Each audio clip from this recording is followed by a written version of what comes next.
Est-ce que vous faites partie de ceux qui cherchent leur âme sœur? Vous attendez un enfant ou vous espérez la guérison d'un proche et ces attentes vous pèsent et vous vous demandez comment faire pour que vos prières soient enfin exaucées. Vous voulez peut-être prier pour les soldats ou pour la libération des captifs. Et si je vous disais qu'il existe un raccourci, un secret pour que vos paroles montent directement vers Hachem? Imaginez une connexion directe, sans filtre, sans intermédiaire. Vos prières aussi puissantes que celles d'Eliyahu Navi ou de Rabbi Shimon Bar Yochai, ça vous intéresse? Alors quand on prie seul, nos demandes passent par les anges. Elles montent, sont examinées, validées ou des fois non. Tout dépend de nos mérites. Mais si on pouvait court-circuiter tout ça. Alors vous pensez peut-être qu'il faut appeler un tzaddik pour qu'il prie à notre place. Non, mieux que ça. Vous voulez l'adresse de ce rendez-vous direct avec Hachem? Je vais vous la donner. Rendez-vous dans la synagogue la plus proche de chez vous.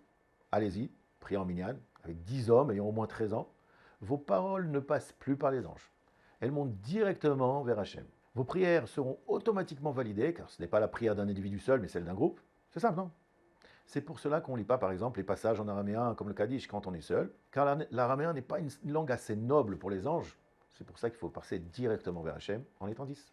Et puis en plus, prier avec un minyan dans une synagogue, c'est très fort. La synagogue, c'est comme qui s'appelle Migdash Meat, un mini-temple. La Teva, qui se tue au milieu, on met la Torah, représente le Mizbeach, l'autel. La synagogue, conçue comme le temple, doit avoir 2 entrées. Et son Echal, au fond, où on met les siffrets Torah, ça rappelle l'Arche Sainte et l'étape de la loi qui était dans le temple. Plus la sainteté dans la synagogue, elle est telle que lorsque le Mashiach viendra, les synagogues rejoindront miraculeusement Israël.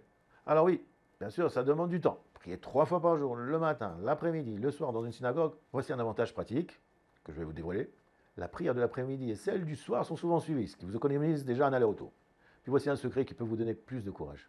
Selon le Talmud, ceux qui prient chaque matin à la synagogue vivent plus longtemps.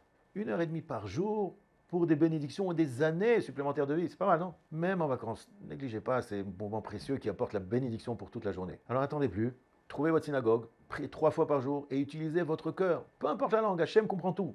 Surtout quand ça vient du cœur.